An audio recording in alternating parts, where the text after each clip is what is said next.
If you see an error message like this in your process logs after you run a process, it means that this car file is corrupted.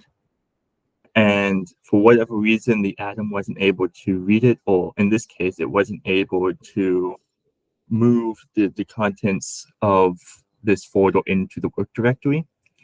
So every time when you run a process, it will make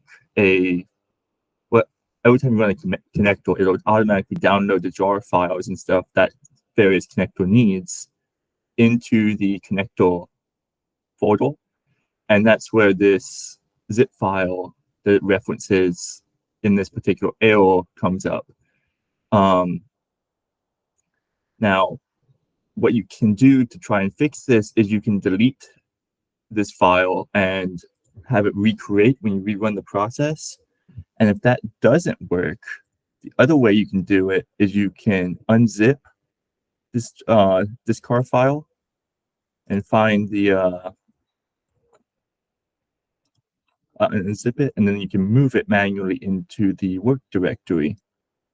And you can see this is where that file would go, and that would alleviate this error message of it trying to be unable to rename it, because now it's already in the work directory where it's trying to move it. So if we go into this process and I hit test, I run it, as soon as that disconnector runs, we should get a new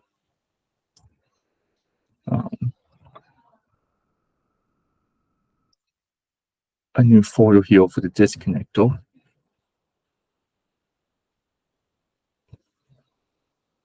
You can see we got a new folder here, and it contains that